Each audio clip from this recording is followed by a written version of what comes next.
Welcome to the Frostborn guide. In this video, I'll be talking about the Outpost, a new game mode introduced in Season 31. Many players have found this game very fun, and everyone can play it with no problem.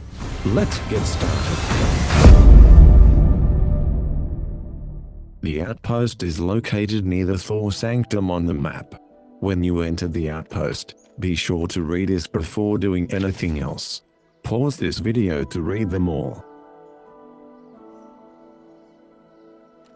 On the left side, you'll find a selection of free mounts to choose in the battle. I recommend reading the descriptions of these mounts, because each one provides a passive skill. The Ram mount so far is the best starting mount. Next to the mount selection is the class shop, where you can purchase classes with rings or gold. I will make a video of them later. In the middle, there is a massive gate that allows you to choose either a random team or a squad. A random team can be a fine choice, but be cautious, as players may not know how to play, leading to a loss. Forming a squad is the best option. This allows you to team up with friends, family, clan members, or even some strangers. You can also search for a squad to join. The Outpost is open every 30 minutes. Making it one of the most active locations in the game. Now, let's get into the battle. Once in the Outpost, I recommend informing your teammates about the class each of you will be using. This is important because each class has its own passive skills. If you look at the charm slot, there is a coin that shows the passive skill. Heavy melee classes offer the most buffs, and are highly resistant to ranged attacks. A good counter to these classes is to use a melee class against them. The dagger class provides increased movement speed and attack speed. The archer class is effective against monsters.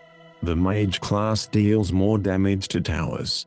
Next, you will need to buy weapons and healing supplies right from the beginning. These are critical to win the battle. Defeating monsters and towers will earn you silver badges. Eliminating players will give you silver and gold badges. Silver badges important to buy gadgets, weapons, and armor. Gold badges are useful for spending on enhancement. Speaking of enhancements, they will make you stronger in battle. Some enhancements are effective for specific classes. For example, the Protector class can benefit from health, defense, and healing buff enhancements, making it a big deal tag.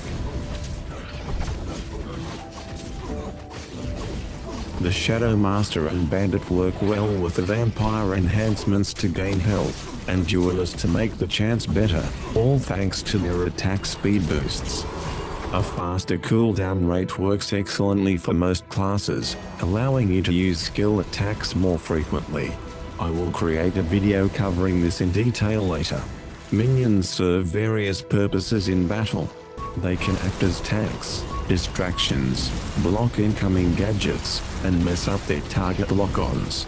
Towards the end of the match, a ballistic troop will spawn somewhere.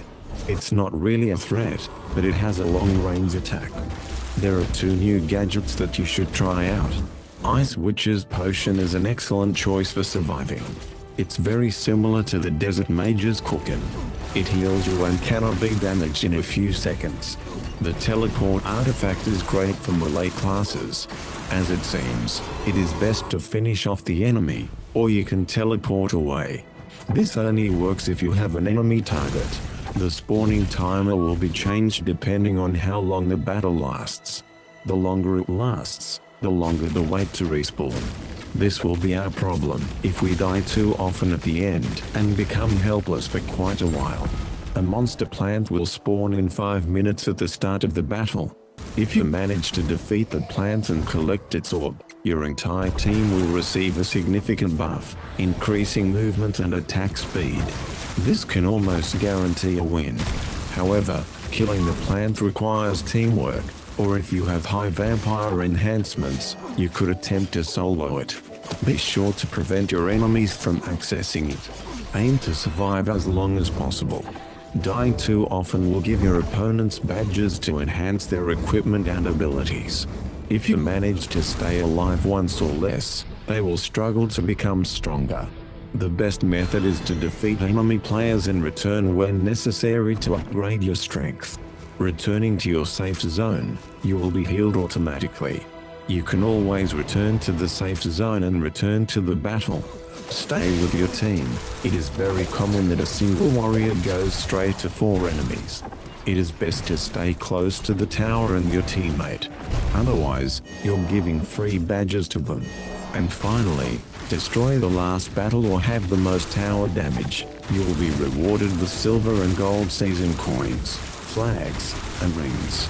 Even if you lose, you will still be rewarded with little silver and rings. Silver and gold are used for season shop. The rings are for buying new classes and new mounts for the Outpost battle.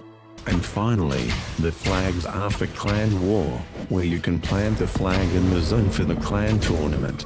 You can only have 3 flags per day. There you have it, Immortals.